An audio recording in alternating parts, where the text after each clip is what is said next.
ನಮಸ್ಕಾರ. ಹುತ್ತ ಕರ್ನಾಟಕ ಮಧ್ಯಾಹ್ನ ನ್ಯೂಸ್ ರೌಂಡಪ್ಗೆ ಸ್ವಾಗತ. ನಾನು ಪ್ರಿಯಾಂಕಾ ಶ್ರೀಗುರು. ಬನ್ನಿ ಕ್ವಿಕ್ ಆಗಿ ನೋಡೋಣ ಇಂದಿನ ಪ್ರಮುಖ ಸುದ್ದಿಗಳನ್ನು. ರೈಲು ಹಾಗೂ ಬೈಕ್ ನಡುವೆ ಅಪಘಾತ, ರೈಲು ಕೆಳಗೆ ಸಿಕ್ಕಿಕೊಂಡ ಬೈಕ್. ಬೀದರ್ ನಗರದ ನೌಬಾದ್ ಬಳಿ ಅಪಘಾತ, ಬೈಕ್ ಬಿಟ್ಟು ಓಡಿ ಹೋದ ಸವಾರ. ಇನ್ನು ಬೈಕ್ ಸಮೇತ ರೈಲ್ವೆ ಹಳಿ ದಾಟುವ ವೇಳೆ ರೈಲು ಆಗಮನ. ಕಲಬುರಗಿ ಟು ಬೀದರ್ ಮಧ್ಯೆ ಸಂಚರಿಸುವ ರೈಲಿಗೆ ಸಿಕ್ಕಿಕೊಂಡ ಬೈಕ್. ಜಮೀನಿಗೆ ತೆರಳುವಾಗ ರೈಲು ಬರ್ತಾ ಇದ್ದಂತೆ ಬೈಕ್ ಬಿಟ್ಟು ಓಡಿ ಹೋದ ಸವಾರ. ರೈಲು ಆಗಮಿಸುತ್ತಿದ್ದಂತೆ ಬೈಕ್ ಬಿಟ್ಟು ಪ್ರಾಣ ಉಳಿಸಿಕೊಂಡ ಬೈಕ್ ಸವಾರ.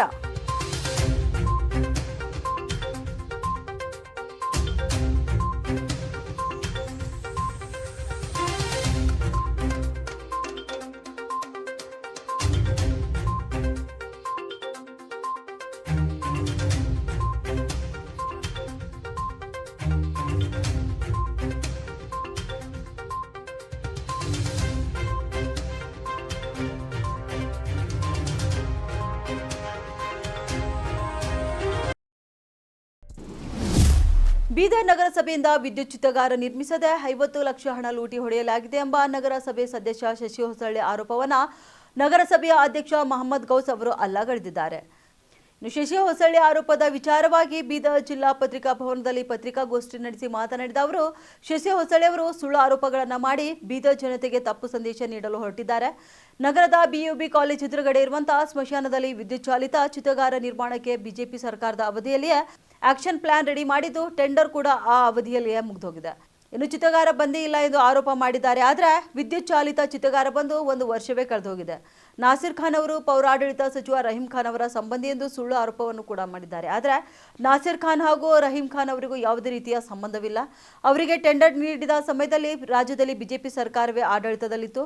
ಇನ್ನು ಚಿತ್ರಗಾರ ಖರೀದಿಗೆ ಅನುಮತಿ ನೀಡಿದ ಸಮಯದಲ್ಲಿ ನಾನಿನ್ನು ಅಧ್ಯಕ್ಷನಾಗಿರಲಿಲ್ಲ. ಜಿಲ್ಲಾಧಿಕಾರಿಗಳು ಆ ಖರೀದಿಗೆ ಅನುಮತಿಯನ್ನು ನೀಡಿದ್ರು.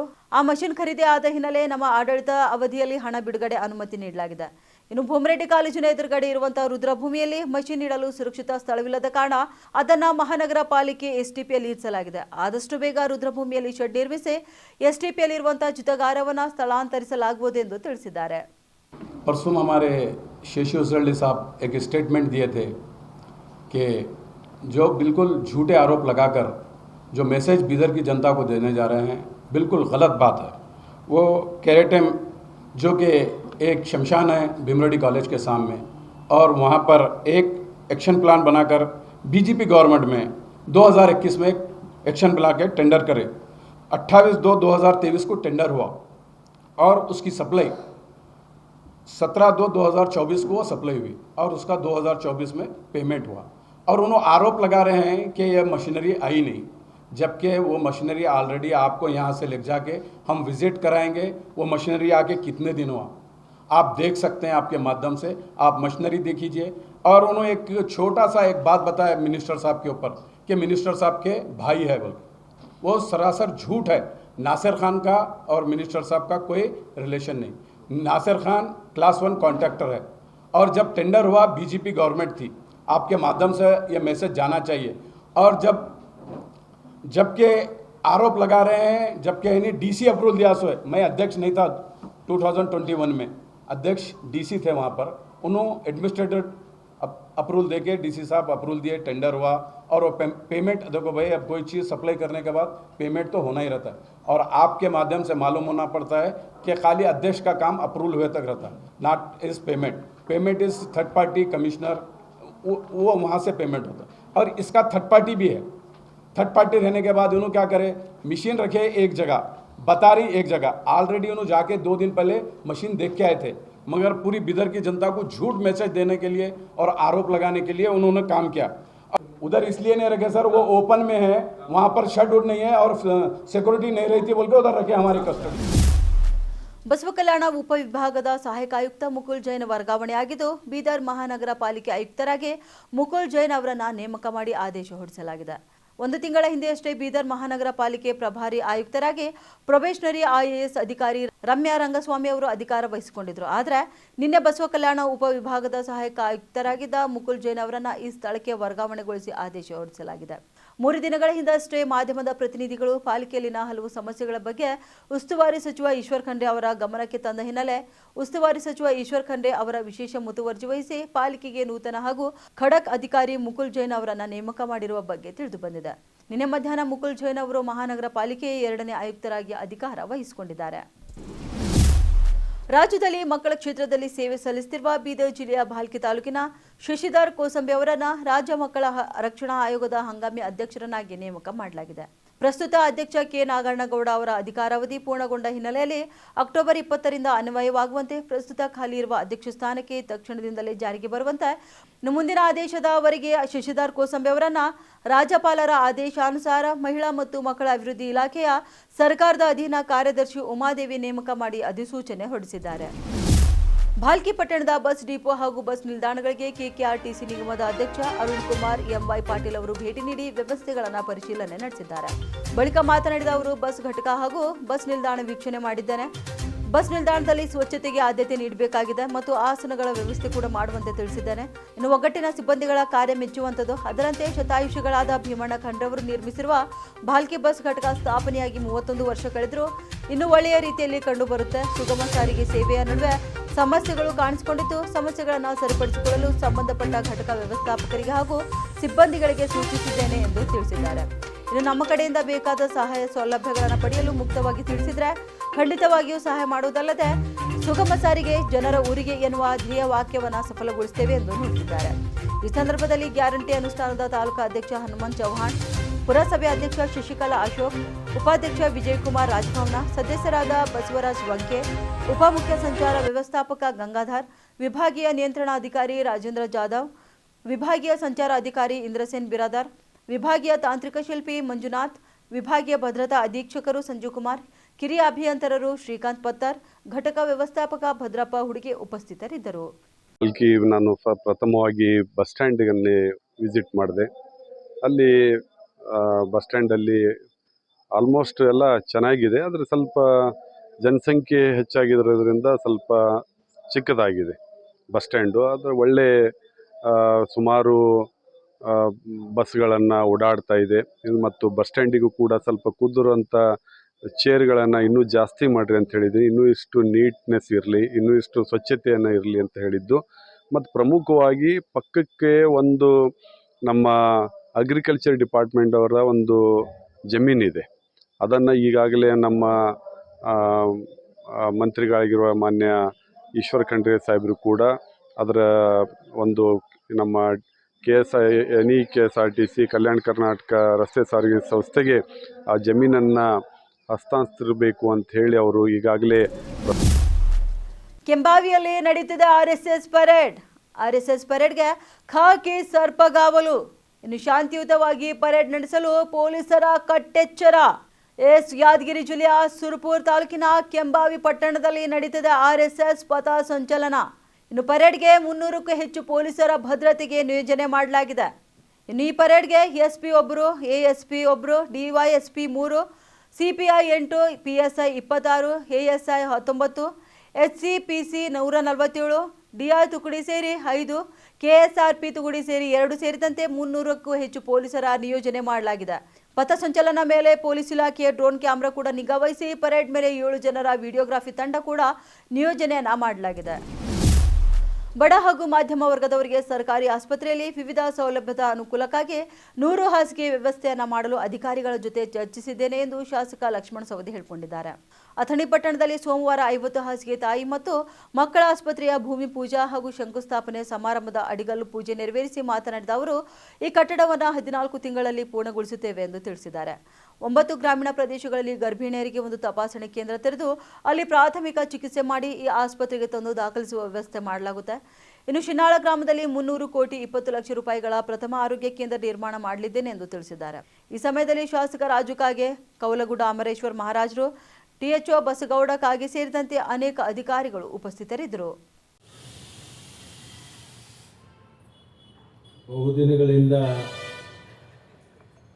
ಅಥಣಿ ಪಟ್ಟಣದಲ್ಲಿ ತಾಯಂದಿರಿಗೆ ಮತ್ತು ಚಿಕ್ಕ ಮಕ್ಕಳಿಗೆ ವಿಶೇಷವಾಗಿರ್ತಕ್ಕಂಥ ಒಂದು ವೈದ್ಯಕೀಯ ಸವಲತ್ತನ್ನು ಕೊಡಬೇಕು, ಈಗಿರ್ತಕ್ಕಂಥ ಆಸ್ಪತ್ರೆಯಲ್ಲಿ ಭಾಳ ಜನದಟ್ಟಣೆಯಾಗಿ ಒತ್ತಡ ಹೆಚ್ಚಾಗಿರೋದ್ರಿಂದ ಪ್ರತ್ಯೇಕವಾಗಿ 100 ಹಾಸಿಗೆಯ ಒಂದು ಆಸ್ಪತ್ರೆಯನ್ನು ಮಾಡಿದರೆ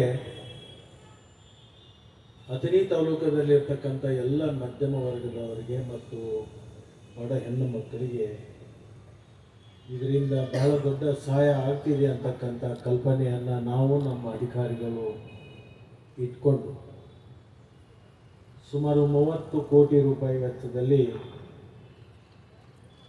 100 ಹಾಸಿಗೆಯ ತಾಯಿ ಮಕ್ಕಳ ಆಸ್ಪತ್ರೆಗೆ ಇವತ್ತು ನಾವು ಮತ್ತು ನಿಮ್ಮೆಲ್ಲರ ಸಮ್ಮುಖದಲ್ಲಿ ಪರಮ ಪೂಜ್ಯರ ಅಮೃತ ಹಸ್ತದಿಂದ ಅದನ್ನು ಇವತ್ತು ಪ್ರಾರಂಭವನ್ನು ಮಾಡಿದ್ವಿ.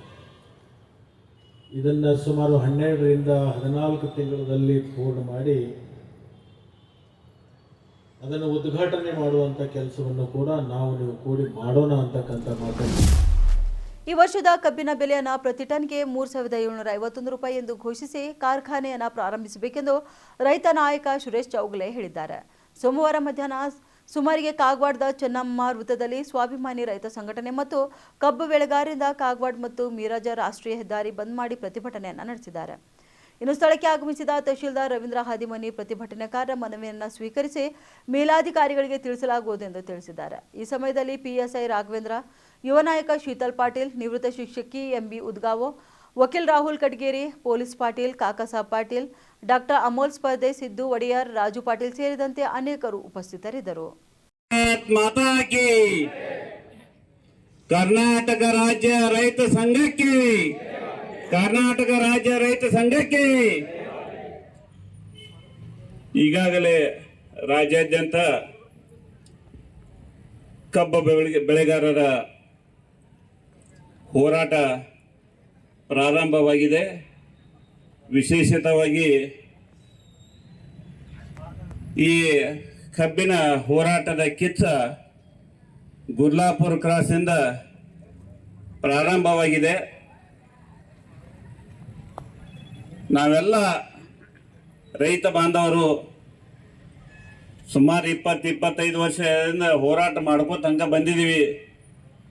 ಇರುವಂಥ ಸರ್ಕಾರಗಳು ಕೂಡ ತಮ್ಮ ಚುನಾವಣೆ ಸಂದರ್ಭದಲ್ಲಿ ರೈತ ಅಂದರೆ ನಮ್ಮ ದೇಶದ ಬೆನ್ನೆಲುಬು, ರೈತರ ನಮ್ಮ ದೇವರು ಅಂಥೇಳಿ ಅಲ್ಲಿ ಅವಾಗ ಅಡ್ಡ ಬಿದ್ದ ತಮ್ಮ ಓಟ್ಗಳನ್ನು ತೊಂದು ತಾವು ಹೋದ್ಮೇಲೆ ಯಾವೊಬ್ಬ ಶಾಸಕರಿರ್ಬೋದು, ಸಚಿವರಿರ್ಬೋದು, ಯಾವುದೋ ಸರ್ಕಾರದಲ್ಲಿ ಇರಬೇಕು, ಪಕ್ಷಾತೀತವಾಗಿರೋದ್ರಿಂದ ನಮ್ಮ ಬೇಡಿಕೆಯನ್ನು ನಾವು ಅವ್ರ ಮುಂದಿಟ್ಟರೆ ಯಾರೂ ಇದರ ಬಗ್ಗೆ ಗಮನ ಕೊಡ್ತಾ ಇಲ್ಲ. ಅದಕ್ಕೆ ಕಾರಣ ಇಷ್ಟೇ ಐತಿ, ಎಲ್ಲ ಶಾಸಕರ ಸಚಿವರ ಅವ್ರವ್ರ ಫ್ಯಾಕ್ಟ್ರಿಗಳಿದಾವು, ಯಾರೂ ಏನು ಮಾತಾಡೋಂಗಿಲ್ಲ. ಅದರಲ್ಲಿ ವಿಶೇಷವಾಗಿ ಬೆಳಗಾವಿ ಜಿಲ್ಲೆಯಲ್ಲಿ ಅಂತೂ ಎಲ್ಲ ಫ್ಯಾಕ್ಟ್ರಿಗಳ ಮಾಲಕರ ಮ್ಯಾಗ ಒಬ್ಬ ಮಾಲಕಿದ. ನಾವೀಗಾಗಲೇ ಸಾಕಷ್ಟು 4-5 ಸಕ್ಕರೆ ಕಾರ್ಖಾನೆಯವ್ರ ಜೊತೆ ಅವರ ರಿಕವರಿ ಮೇಲೆ ನಿಮ್ದು ಎಷ್ಟು ಕೂಡ್ತದ ಅದನ್ನಾದ್ರೂ ಹೇಳ್ರಿ, ಡಿಕ್ಲೇರ್ ಮಾಡ್ರಿ, ಎಷ್ಟೇ ಮಾಡ್ರಿ, ನೀವು 3,000 ಮಾಡ್ರಿ, 3,200 ಮಾಡ್ರಿ, 500 ಮಾಡ್ರಿ, 800 ಮಾಡ್ರಿ ಅಂತೇಳಿ ಎಷ್ಟೇ ಭಾಲ್ಕಿ ತಾಲೂಕಿನ ಭಾತಂಬ್ರ ಗ್ರಾಮದ ಮಹಾದೇವ ದೇವಸ್ಥಾನದಲ್ಲಿ 20 ಲಕ್ಷ ದೀಪೋತ್ಸವ ಕಾರ್ಯಕ್ರಮ ಸೋಮವಾರ ಸಂಜೆ ಭಕ್ತಿಭಾವದಿಂದ ಜರುಗಿತು. ನೂರಾರು ಭಕ್ತರು ದೇವಸ್ಥಾನದ ಆವರಣದಲ್ಲಿ ರಂಗೋಲಿ ಬಿಡಿಸಿ ದೀಪ ಬೆಳಗಿಸಿ ದೀಪೋತ್ಸವದಲ್ಲಿ ಪಾಲ್ಗೊಂಡು ದೇವರಿಗೆ ಭಕ್ತಿ ಮೆರೆದರು. ದೀಪೋತ್ಸವದ ಸಾನ್ನಿಧ್ಯ ವಹಿಸಿ ಪೂಜ್ಯ ಜಗದ್ಗುರು ಶಿವಯೋಗೇಶ್ವರ ಸ್ವಾಮೀಜಿಯವರು ಮಾತನಾಡಿ, ದೀಪ ಹಚ್ಚುವುದು ಅಜ್ಞಾನ, ಅಂಧಕಾರ ಮತ್ತು ದುಷ್ಟತೆಯ ಮೇಲೆ ಜ್ಞಾನ, ಸತ್ಯ ಹಾಗೂ ಸತ್ಕಾರ್ಯದ ವಿಜಯವನ್ನು ಸೂಚಿಸುತ್ತದೆ. ಈ ಉತ್ಸವದ ಮುಖ್ಯ ಉದ್ದೇಶ ಭಕ್ತರಲ್ಲಿ ಧಾರ್ಮಿಕ ಭಾವನೆ, ಶ್ರದ್ಧೆ ಮತ್ತು ಏಕತೆ ಬೆಳೆಸುವುದಾಗಿದೆ. ದೇವರ ಕೃಪೆಯಿಂದ ಸಮಾಜದಲ್ಲಿ ಶಾಂತಿ, ಸಮೃದ್ಧಿ ಮತ್ತು ಸೌಹಾರ್ದತೆ ನೆಲೆಸಲಿ ಎಂಬ ಆಶಯದಿಂದ ಈ ಹಬ್ಬವನ್ನು ಆಚರಿಸಲಾಗುತ್ತದೆ ಎಂದು ಆಶೀರ್ವಚನ ಮಾಡಿದರು. ಇನ್ನು ಮುಂಜಾನೆ ಮಹಾರುದ್ರಾಭಿಷೇಕ, ಪೂಜೆ ಪುನಸ್ಕಾರ, ಮಹಾಮಂಗಳಾರತಿ ಬಳಿಕ ಮಹಾಪ್ರಸಾದ ನೆರವೇರಿತು. ಸಂಜೆ 6 ಗಂಟೆಗೆ ಮಹಿಳೆಯರು ದೇವಸ್ಥಾನದ ಆವರಣದಲ್ಲಿ ದೀಪಗಳನ್ನು ಬೆಳಗಿಸಿ ಮಹಾದೇವ ದೇವರಿಗೆ ಆರತಿ ಬೆಳಗ್ಗೆ ಸಂಭ್ರಮಿಸಿದರು. ಈ ಸಂದರ್ಭದಲ್ಲಿ ಕಾರ್ಯಕ್ರಮದ ಆಯೋಜಕರು, ದೇವಸ್ಥಾನ ಸಮಿತಿಯ ಅಧ್ಯಕ್ಷರು, ಸದಸ್ಯರು, ಅಪಾರ ಭಕ್ತರು ಉಪಸ್ಥಿತಿಯಲ್ಲಿದ್ದರು. ಉತ್ತರ ಕರ್ನಾಟಕದ ವಿಜಯಪುರ ಜಿಲ್ಲೆಯಲ್ಲಿ ಮತ್ತೆ ಭೂಮಿ ನಡುಗಿದ ಘಟನೆ ಇಂದು ಬೆಳಗ್ಗೆ ದಾಖಲಾಗಿದೆ. ಅದು ಮಂಗಳವಾರ ಬೆಳಗ್ಗೆ ಸುಮಾರು 7:49ರ ಸುಮಾರಿಗೆ ಭೂಮಿ ಕಂಪಿಸಿದ ಅನುಭವವಾಗಿದ್ದು, ಜನರು ನಿದ್ರೆಯಿಂದ ಎಚ್ಚರಗೊಂಡು ಆತಂಕಗೊಂಡಿದ್ದಾರೆ. ರಿಕ್ಟರ್ ಮಾಪಕದಲ್ಲಿ 3.1 ತೀವ್ರತೆಯ ಭೂಕಂಪನ ದಾಖಲಾಗಿದೆ ಎಂದು ಭೂಗರ್ಭ ಅಧ್ಯಯನ ಇಲಾಖೆ ತಿಳಿಸಿದೆ. ಈ ಭೂಕಂಪನವು ವಿಜಯಪುರ ನಗರ, ತಿಕೋಟ, ತೊರವಿ, ಶಿವಗಿರಿ, ಹೊನ್ನೊಟಗಿ, ಗಣೇಶ್ ನಗರ, ಇಬ್ರಾಹಿಂಪುರ ಬಡಾವಣೆ, ಗಡ್ಗಿ ಲೇಔಟ್ ಮತ್ತು ವಜ್ರ ಹನುಮಾನ್ ನಗರ ಸೇರಿದಂತೆ ಹಲವೆಡೆ ಭೂಕಂಪನ ಅನುಭವವಾಗಿದೆ. ಭೂಮಿ ನಡುಗುತ್ತಿದ್ದಂತೆ ಹಲವರು ತಮ್ಮ ಮನೆಗಳ ಹೊರಗೆ ಓಡಿ ಬಂದಿದ್ದಾರೆ. ಇನ್ನು ಭೂಕಂಪನ ನಂತರ ಜಿಲ್ಲಾಡಳಿತ ತುರ್ತು ಕ್ರಮ ಕೈಗೊಂಡಿದ್ದು, ಸ್ಥಳೀಯ ಅಧಿಕಾರಿಗಳಿಗೆ ಸಾರ್ವಜನಿಕ ಸುರಕ್ಷತೆ ಬಗ್ಗೆ ಎಚ್ಚರಿಕೆಯನ್ನು ನೀಡಲಾಗಿದೆ. ಇದಾಗಿತ್ತು ಇಂದಿನ ಮಧ್ಯಾಹ್ನ ರೌಂಡ್ ಅಪ್. ಮತ್ತೆ ಭೇಟಿಯಾಗೋಣ ಮುಂದಿನ ರೌಂಡ್ ಅಪ್ನಲ್ಲಿ. ನಮಸ್ಕಾರ.